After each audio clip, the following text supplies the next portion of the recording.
to Season 2 of Pasco Podcast, a series where we discuss leadership in public service. We'd like to thank our sponsors, the 550,000 plus residents of Pasco County, as represented by the Board of County Commissioners. It's through their trust and empowerment of our workforce and leadership team that we're able to bring you this podcast. We created this podcast to help public servants build leadership skills and leverage them for success by sharing the experiences of our peers. Hi, I'm Dan Biles, and welcome to our 10th episode of Pasco Podcast. Joining us today is Engineering Services Director Margaret Smith and County Surveyor Alex Parnes. Good afternoon. So, welcome to the show. Glad to have you here. I'm kind of interested to talk about, we got engineer, surveyor. We can geek out a little bit on that, but really want to talk about more about leadership philosophy, which kind of grows across professions, if you will. But first, can you give a brief, history, where you come from, your experience, and just kind of how you ended up here and how long you've been with Pasco? Oh, well, I graduated from USF quite a few years ago and went private consulting for a while and then ended up working for the Florida Department of Transportation. And truthfully, the reason I got into road design is because when I was at USF, I became an intern at Hillsborough County. And other than that, I had no idea what engineers did. So that kind of started my career, and I kind of went in the direction of roadway from that point on. And so DOT, I was with them for 16 years, went back to private for a few years, and then saw that there was an opportunity here in Pasco, my county. I've been living here 35 years now, so very glad to be able to come on board. All right, cool. I graduated. I went to the University of Florida, go Gators. Went private sector for a while and a couple of companies. Then I also went to the Florida Department of Transportation. That's where I first met Margaret. I ended up the district location surveyor down there. I was there for 25 years. And then I got in touch with Margaret, and I found out she was working here. And she said that there may be an opportunity in the surveying division. They were called Survey back then, not the big thing that I'm trying to rename it to now, which is surveying and mapping / geomatics. But so I was scared to death, but I talked to Margaret several times, and the best move I ever made. I've been at Pasco County now for almost 5 years, 4.5 years. Okay. So you got here a little before I did. Just before you. Yeah, yes. because it's been 4 years here. So, well, cool. Excellent. So this is really a discussion about leadership and public service, but really we want to focus on leadership. So give everybody kind of a little bit of an idea of what your leadership philosophy is and how you develop that. Well, I'll start. Okay. My philosophy, I tell you what, I kind of just slipped into leadership. I guess I always thought you worked really hard, then you would move up slowly. And that's how my life went.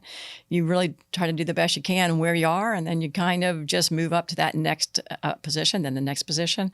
And it was pretty smooth for me because doing it that way, I had worked with the people that I was now leading.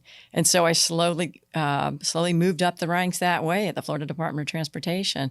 And I think being a mom made a big difference in my philosophy. A lot of times I look at the people I work with kind of in that, protective, got to take care of these guys, got to grow these guys and that type of thing. So, having moved up in rank to work with friends that are now I'm their boss, that kind of, I was never that kind of really tough boss. I always had high expectations because I always feel like wherever you work, you're going to be proud of it. You need to be proud of your work. And the only way you can be proud of what you do is by having high expectations and being expected to meet those expectations. So I've never been a really tough person, I don't think. But I think just having high expectations and working with people and training them and more of I hate to use that word because everybody uses it as servant leadership. Right. But I fully believe in leading from the heart. Mm-hmm. Mark Crowley's book. I think I agree with those rather than having learned after all these years in the business. I think I more or less agree with that philosophy rather than having learned that philosophy. So, right. Okay. Yeah. Oh. I sort of, the surveying and mapping profession is unique. It's half art and half science and math. I come from a science and math background. I was studying theoretical physics undergraduate, and then I ended up with a surveying degree. Don't ask me how. I don't know how that transition went, but so when I believe it was 1999 when our profession went over to the requirement of a 4-year degree to sit for licensure.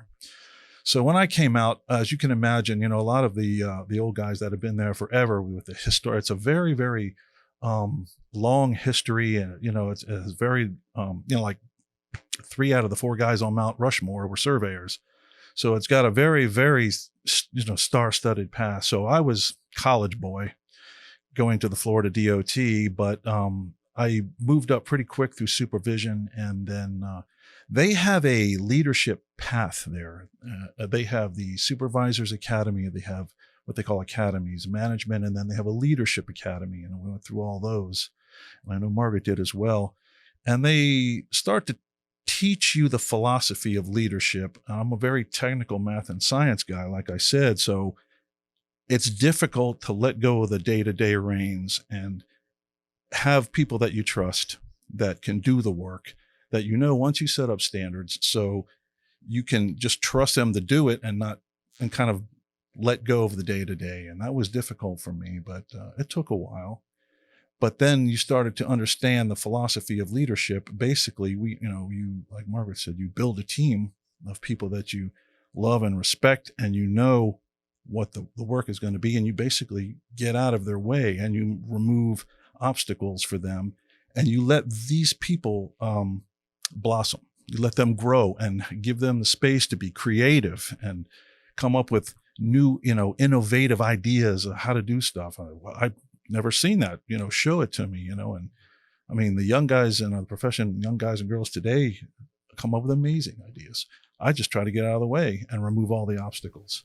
Right. Yeah, no, it's great. And you described a lot of things that parents actually do, right? You kind of control the environment, but let the kids grow up and blossom. As you referenced being a mom and some of those skills that you brought into the leadership philosophy, all really ties well together. It does, yeah. I always say there's 2 things you think about when you leadership. It's love and food. Alex is very good at that. You can see he just loves his guys. He loves his team, and a good leader loves her people, and that you wish the best for others, not as your little mechanical robots and stuff, but as other.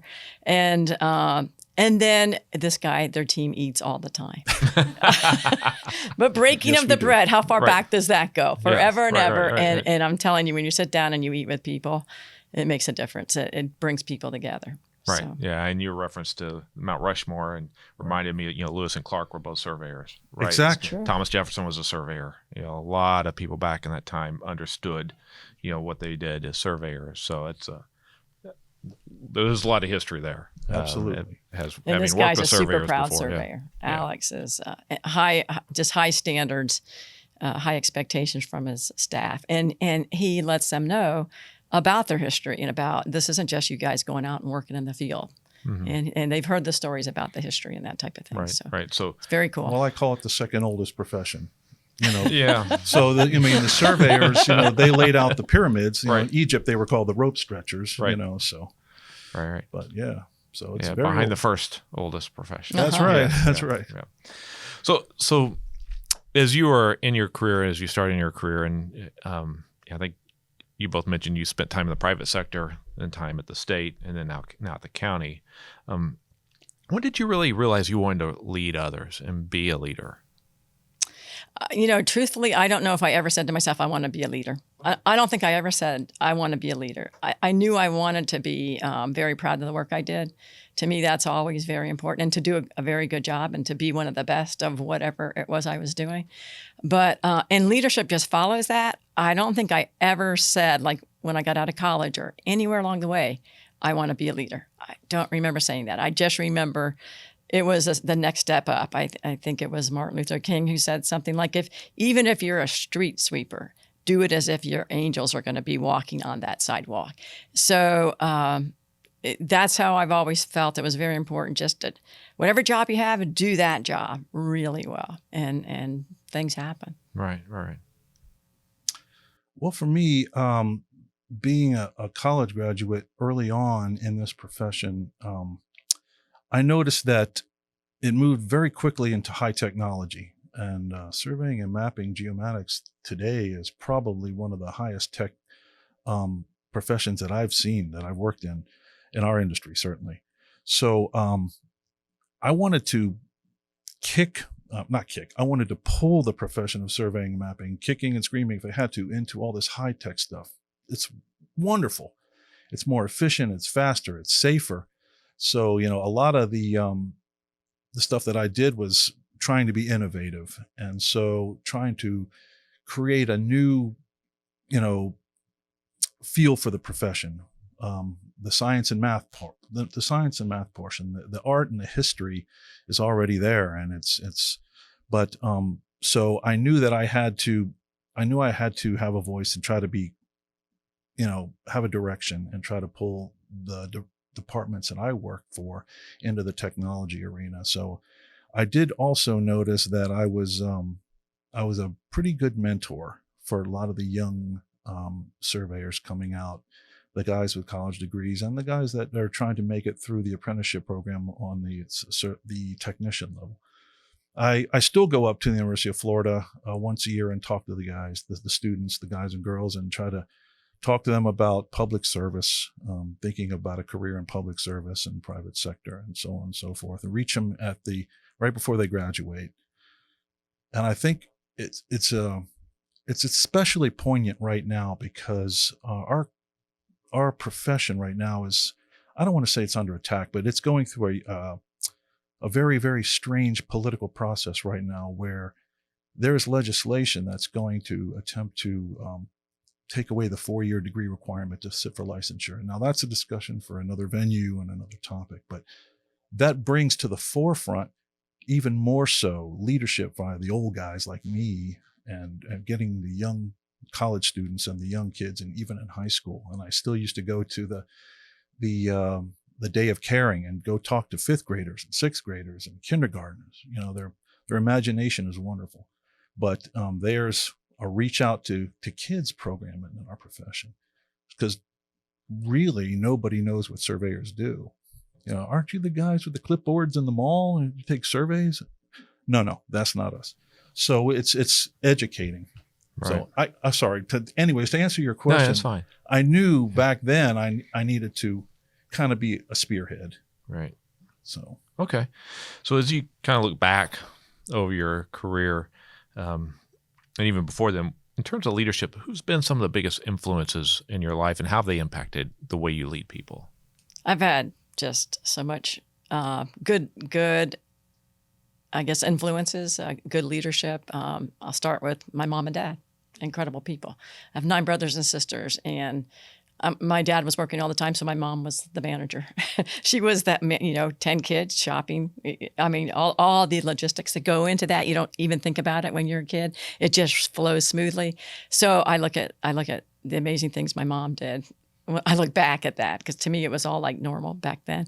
But really good bosses. Really, I'm going to go Christian real fast because I'm my parents gave me that too. And Jesus Christ. I mean, right. If you've read a few of his bios, you know what a leader that guy was, right? Heck of a leader.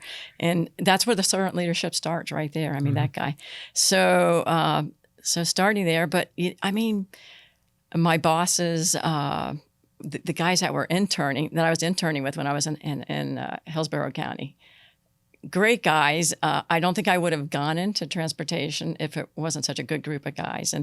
And I got the worst jobs you could probably get because, the boring stuff, the preliminary 3 times. I don't know if you ever did that when you were that. No, I don't think so. It's like back in the day of the abacus. Preliminary. No, skip that. Yeah, it was pretty tedious work. So that's what the interns got to do. That's how you did all your, your fill and cut and all that. The volume measurements, as you didn't have CAD, so you did that. So those guys were great. I've had some really fantastic bosses, both on the private side and on the government side. I really never thought I would work for a government because I when you get out of school and you go work for private consulting, in a way, government work is looked down upon. And I kind of picked up on that myself when I was in private consulting. And then I was working with Atkins. Now the firm's called Atkins. It used to be Post Buckley. And they had this monstrous contract with DOT. And I went in there as a temporary project manager to help them out with project management, design project management. And I thought, okay, that's, I get to meet these guys and know them better, because my work in transportation always worked around DOT. And oh my gosh, I was so impressed at the level of the high expectations, the high level of performance that they expected out of their employees and what they expected in those plans that came in. I mean, I was so impressed that I actually, when a position opened, I left Atkins and I went to DOT. And I went to DOT for 16 years. So to me, some of the leaders at that time in the DOT I just was so impressed with DOT for so many years. And then I come here. And one thing I realized here is how well-trained the military leaders are. You and Eric and Mike. I'm not kidding. I wouldn't just say that if I was kidding, but if you look at the leadership, the way they train you guys, it's definitely, you can see it. I can see it in Carbala. I can see it in Eric, and I can see it in you. And I'm just really blessed to have Mike as our ACA now. He was great. I love working with Don. Don was very supportive. Mike is equally supportive and more knowledgeable about my area of expertise. So, I can just, as I go through my career, I had very few bosses, one or two, but very few bosses that I would just say not good bosses. But so many more great bosses. So lots of good experiences and good training and good what to do and what not to do kind of stuff going on. And I'm not saying I'm by far a perfect boss. I'm sure my staff has plenty of what not to do's sometimes when working with me. So, but I have been blessed to have many great bosses. Good. Kind of like Margaret, my leadership philosophy came about through the leaders at Department of Transportation where I worked. And like I said, we had the academies, and that gets you thinking in a whole different mindset from the day to day. Like I said, I'm math and science all day long. So you have to think with a whole nother mindset to actually lead people. So that was a change for me. And there's one of the old guard. I can remember when I first got there, and he said something to me that stuck. He said, you just have to let go of the day to day and let your people do their thing. That's really all he said. It was very simple.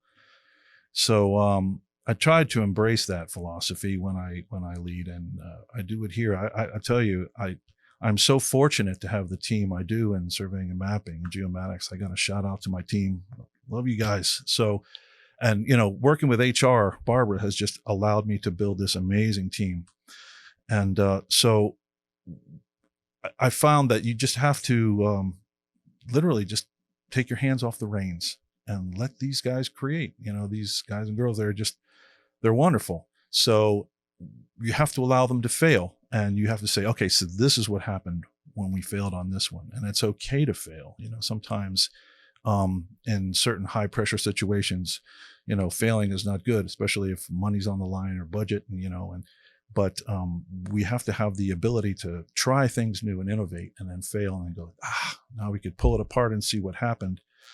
So that was part of my leadership philosophy. And honestly, I learned quite a bit when I first got here. I was fortunate enough to be in the first round of a CPM that came here. Okay. And there was a lot of fantastic leadership. Paula was instrumental in getting CPM here, and it was fantastic. And Margaret and I were in there together. Interestingly enough, there was something that really stuck with me, and I think his name is Herb Kelleher. He was the CEO of Southwest Airlines, and there was a portion on him, and this one struck me. You have to hire for fit, and you can train all the technical skills and the knowledge you need to train. You have to hire for fit of the team. And I was thinking at first, I'm like, man, how could he do that? There's so many FAA regulations and so many government regulations. How could he just do that? But he did it, and he's got a model that works. So I've kind of adopted that. So, and it really does. It works fantastic. So Herb Kelleher, I guess, is actually an influence on my leadership model. Okay. Yeah. Southwest Airlines, there's a lot of good models there with Southwest. Amazing. It's the one airline, 50 years operated in the black every year until the pandemic. Yeah. Like right. A lot of people, like right? Then they struggled, but they're coming back pretty strong. So, no, great discussion. I really like that and appreciate that. And you're right, Margaret. The greatest among you shall be, the servant, right? Right. Right. So, a lot of good leaderships there. So, as you kind of look back, are there some lessons about leadership you'd like to share? Successes, challenges, things you've run into that you'd kind of like to share? Well, I'll tell you, I think one of the hardest things in leadership is the discipline portion. It's so easy to be easy on people and not follow through.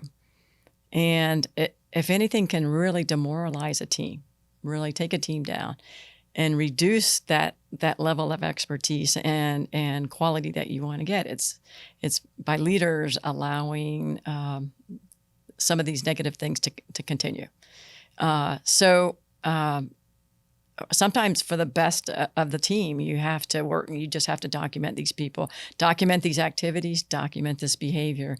And I call them documenting them out the door, because I've seen morale destroyed over a person. Just the way they are, maybe a bad fit for the team, maybe not willing to be engaged as much as the rest of the team is engaged. So that's probably the thing I dislike most is having to walk somebody out the door.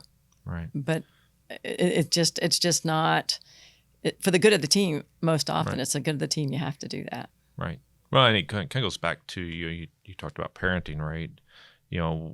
If you don't discipline a child, you're actually neglecting the child, right? Right. Because then you're actually showing you that you don't love them. You've got to care for them. You have to have those guidelines. You have to do that. Yeah. So, and sometimes we even have to do that with our high performers, right? Every once in a while, even they step out of line. Right. So, yeah, no, right. Yeah, that is a tough element because, what you're willing to accept will drive the level of the performance of the team. It does indeed. So. Yeah.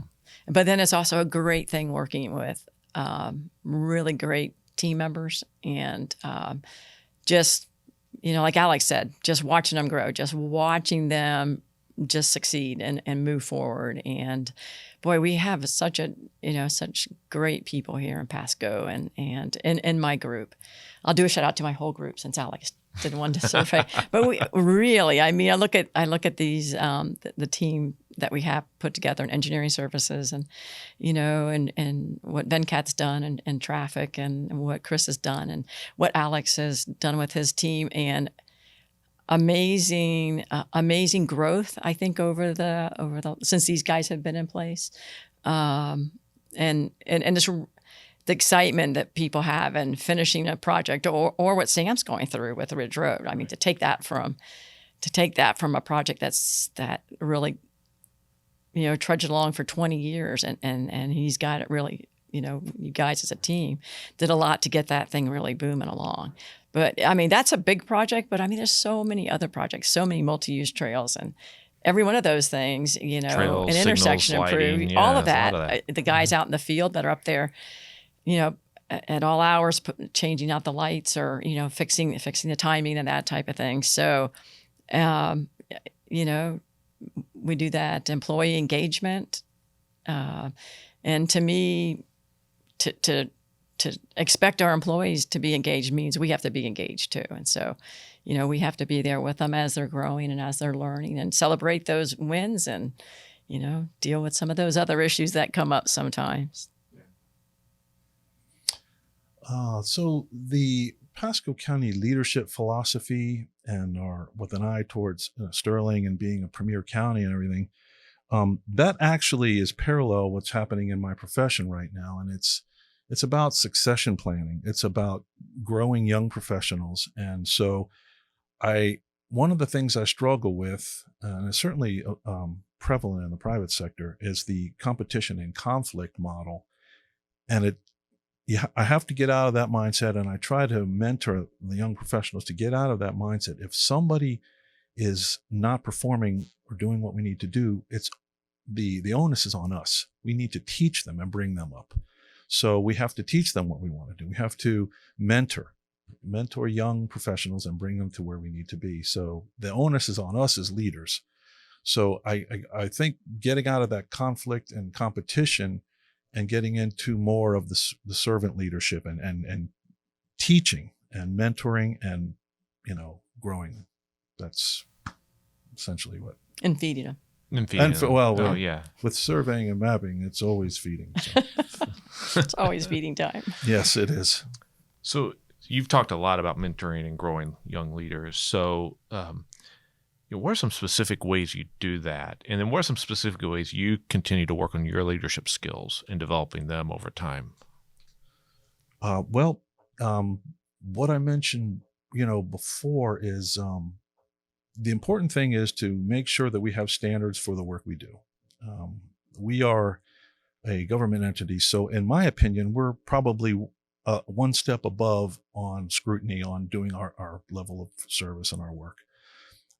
Once those standards are in place, we teach these young professionals, this is how we do it. And then really you stand back and let them have the space to create, because these guys are a lot younger than I am. They went to college way after I did, so the technology that we're dealing with on a day-to-day basis that we're bringing to Pasco County actually is brand new.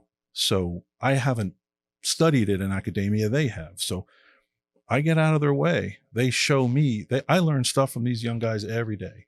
So then we kind of focus that towards production. So yeah, this is a fantastic tool. It does all this stuff. Now, if we throw it in a design project, this is how we can funnel that, the efficiency and the safety and all this stuff with the new technology towards more production. So I let them create. I give them the space to create. I give them responsibility and accountability. So my supervisors, it's like I do my best not to micromanage and kind of poke my nose in where I shouldn't be. I listen, but ultimately these guys are making the decisions and they're accountable for them, and they may fail. Generally they don't. They're really good, but I get out of their way, to be honest with you, and I remove any obstacles I can. Right. He walks with them all the time too. You do a lot of walking. Yes, we do. We walk. So I would say I don't get out of their way. I like going in and sitting in their offices.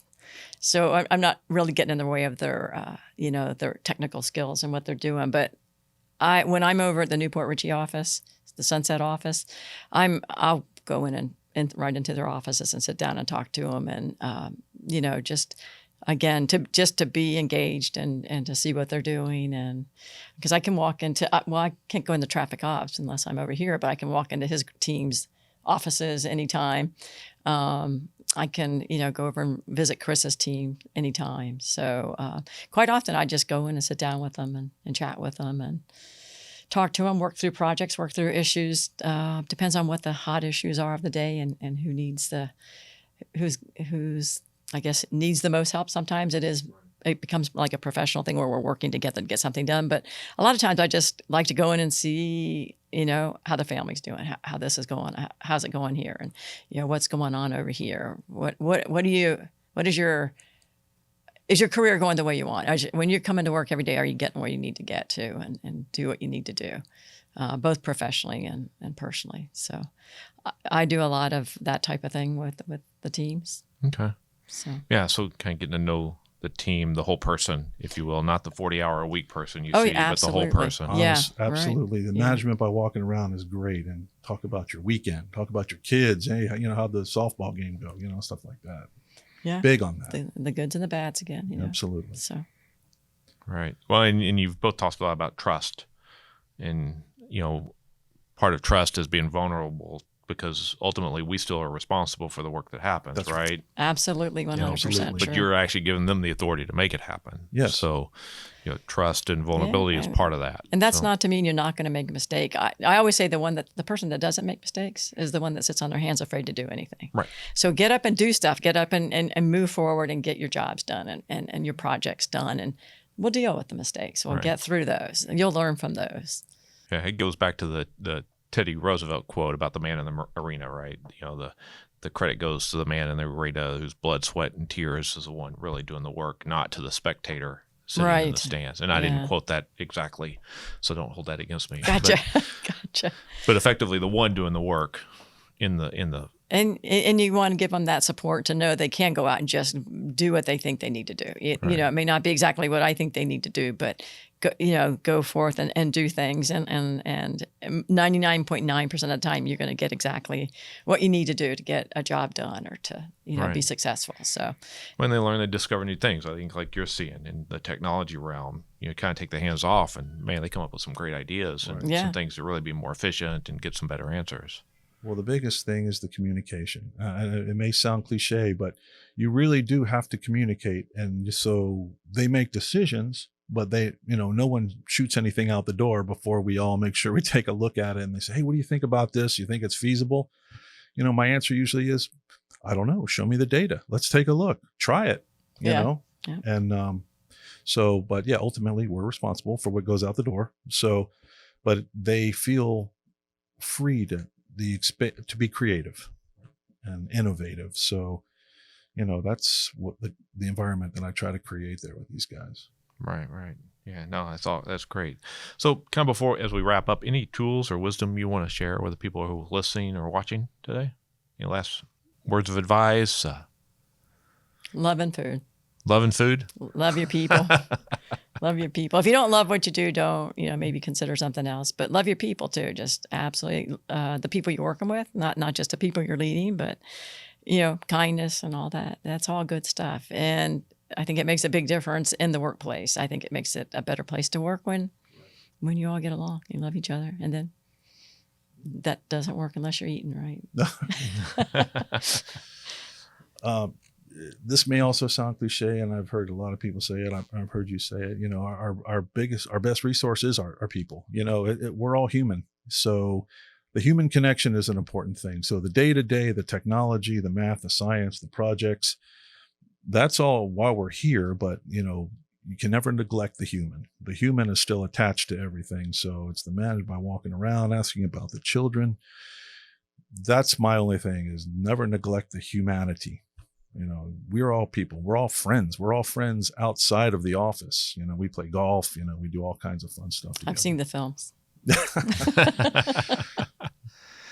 Yeah. Well, so we lead humans, right? And people doing work, have emotions, have lives, have things going on, good and bad, right? And part of that is working through those things to continue to develop and move forward. So, yeah, no, great, really, really great stuff. It goes right back to the people. Take care of the people, and they take care of you. Right? Yes, so it is, absolutely. All right. Well, hey, I appreciate y'all being here today. Now we got one final round that Alex was looking forward to, the speed round. I'll let Alex answer. Right? Yeah. So I'll do some random questions, but I got to start with the office or Parks and Rec. And now Margaret's already let us know earlier that she's not seen them, but I like the parks. I've never seen Parks and Rec, and I wanted to, and everyone's telling me to see it, but I've only seen The Office, and I think The Office is hilarious. Right. So I have to go with The Office. And she likes Pasco Parks and Rec. I like Pasco Parks and Rec.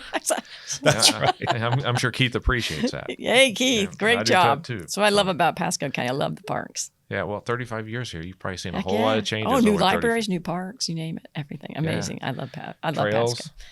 Yeah. So amazing. So, dawn or dusk? Dawn. Both. I like both. I love sunsets. I love to wake up early. I do. I love sunsets. I like collect them in my brain. I just love seeing sunsets. But I also like really, really early too. So. Right. I'm a dawn guy. I always get up before the sun, and that's my time of contemplation. I love it. I have my coffee usually before the sun comes up, and Everything's quiet. Although being a musician, it's difficult because, we play at night. So waking up before dawn, for over 30 years, your body gets adjusted. So if I go to bed at 3:00 in the morning, I'm still waking up at 6. Ooh. So, but I'm definitely a dawn guy. Yeah. Yeah. Up Well, early. I'm a morning person too. So, what place now that we're out of COVID, travel's kind of opening back up, what place you really want to travel next to? I was thinking out west. Okay. Probably in a year or so, we'll get up and start maybe heading out west a bit. Okay. Out west as in the West Coast? No, well, not really. Probably the Badlands. Okay. Out in that area. Okay. Yeah, the northern tier. Yeah. All right. Yeah. Well, just kind of like a couple weeks, just traveling around up there. Right. Yeah, some gorgeous areas. Yeah. Lived on the foothills of the Rockies in Montana for a couple of years. So beautiful. You live there, or Nate? Great Falls. Oh, yeah. yeah. Yeah, we were in Great Falls for a Nice. couple of years. So Nice. yeah. Well, we had a trip planned in 2020 to Greek and the Greek Isles. And so, of course, COVID shut that down. So we're going to do that again this year. Okay. Yeah. So we're going to try it again. So that's kind of a bucket list thing for me. I wanted to go to Greece and see the Greek Isles for a while. So we're going to do that. And then I think we're going to England. I'm a soccer fan, so I want to see some English soccer matches. Some Premier League soccer matches. Oh, yeah. Yeah. I hear there's a European Cup this weekend. Yes. The big The one. UEFA, yes. UEFA. So what's your favorite season? Ooh. I like fall and spring, Fall and spring. the non-hot ones. Ooh, I like to camp. We Right. like to camp, and Okay. and I don't. Okay. You got to pick those Right. times of the year where it's just not just oven like outside. Okay. Yeah, that's a tough one for me. I grew up in Miami and being a beach kid, but then again, I love the fall. I love, Thanksgiving. That's, I'm big in the fall. So, and it's starting to cool off a little bit. And then, of course, the holidays. Yeah, I guess the holidays. Right. Okay. So I think I know this answer for you, Margaret. Texting or talking? Really? Yeah. Texting. Really? Yeah, I had no idea about texting, and then my son, I have a son, Right. and so he's millennial guy. So what's the best way to get through to him? Right, to really text fast him, answers yeah. back and forth, texting. So once I got what it was all about, Right. I had to switch to texting. It's Okay. just faster and more efficient. Right. Okay. And then I have one brother. He knows if I text him and he's available to talk, he'll call me. Okay. Got a lot of brothers and sisters, so Yeah, texting you do. works. Yeah. So. I'm definitely a texter. I mean, I do like talking and I do like face to face, but I'm a texter from way back. I'm a techie guy, so my son will be in his room and I'll text him from the living room. Hey, Yeah. come on out, let's play some game. But Right. yeah, I'm a texter. Yeah. Yeah. Okay. Yeah. Well, I think those of us with kids that are at that age, You just learn to do it. You yeah. evolve over to being a texter because that's the best way to contact them, right? Yeah. Or you follow them on the apps, right? Exactly. No, I Whether- text. That's all I do. Okay. I don't have all those apps down pat yet, but Well, that Snapchat was one that for a while that was the way you had to text them. Oh, yeah, Because I had a you'd- niece that you'd was a have to Snapchatter, yeah. But yeah. So you mentioned holidays. So what's your favorite holiday? For me, it's Thanksgiving. Okay. Yeah. Well, food. Food and family mostly, Right. Okay. So, and that's usually the big get together Mhm. and where everyone, gets together. And then I love Thanksgiving food, turkey and all the dressing what and don't the you ham like, and Alex? all. Come on, what all kind of food this. don't you like? That's true. So I'm gonna say Easter. Okay. It's just a special holiday for my faith, basically. Right. But this Easter was super cool. My brother was over here going through bone marrow transplant, Okay. and his wife it was going to be several more weeks of going through this process to be engrafted and all that. And so I had taken over for her. Someone has to be with him every day. So 7:00 in the morning, you're at Moffitt sitting in there going through all this stuff for a few hours. And so Easter Sunday, we're sitting there, and they had taken his blood work. They came back in and said something that didn't really mean much to me, I don't know what it meant to him. She said something about urine grafting, and then so she still goes and puts on these different things he has to, different meds he has to have. And then she says just offhandedly, and don't forget to ring the bell when you leave. And we're like, ring the bell? What's he ringing the bell for? She goes, he's done it. It was successful. He had another few weeks, but Easter Sunday, oh, cool. They were able to look at his blood counts and say, you're good. Your bone marrow transplant worked. And so that day, Easter Sunday, early in the morning, we're out there, probably around 10 o'clock, and he's out there ringing the bell. What a special day on Easter Sunday. Wow. So it was cool. Yeah, that would have been cool. So, all right. So you said you grew up in Miami, so I'll ask the question. What's your favorite city? My favorite city in the U.S.? Ooh, boy, that's tough too. Ooh. See, it wasn't so easy. No, it wasn't. There's so many. I mean, I love the West Coast, but I'd have to say probably, if it's not Florida, probably Austin, Texas. I have friends that live there, and we go there from time to time. It's just, I'm a Florida Gator. That's the University of Texas, but at the same time, it's just a fantastic city. It's a college town, great music scene. It's amazing. Yeah, I'm not a fan of the college that's there because I went to A&M. Well, my friend that lives there, his daughter's going to A&M. Okay, there you go. There you go. Yeah, see the light. It's funny about Florida. Everybody's got kids going to all the different Florida schools, so no matter where you went, one of your kids is going to go somewhere else. I'm going to say I'm a Tampa Bay person all the way. Okay. I mean, I grew up in Vero Beach, so I was on the East Coast girl as well, but and it was a little hard coming over here when I came over to go to USF, but man, I've been here for quite a few years now. Right. And I can't, I was thinking, I was with my son yesterday, and we were downtown doing the river walk. And I'm like, how wonderful it is to live right here in Pasco County. And then, right down the road there is Tampa and the river walk, and you go over to St. Pete and you have all that. So I would not want to live anywhere else but here. But I mean, I like other big cities. I like New York. I like going when there's no COVID. I like going up for Broadway and that type of thing. Okay. But as far as living, it would be here. Okay. All right. Well, hey, thanks both of you for being here today, Margaret and Alex. Really appreciate it. It's been great conversation, discussion. Been great to have you both. And special thanks to our media relations team who made this all possible. And thank you for joining us for this episode of Pasco Podcast. I'm Dan Biles, and until the next one. For more information on Pasco County government, please visit mypasco.net and check us out on Facebook and Twitter.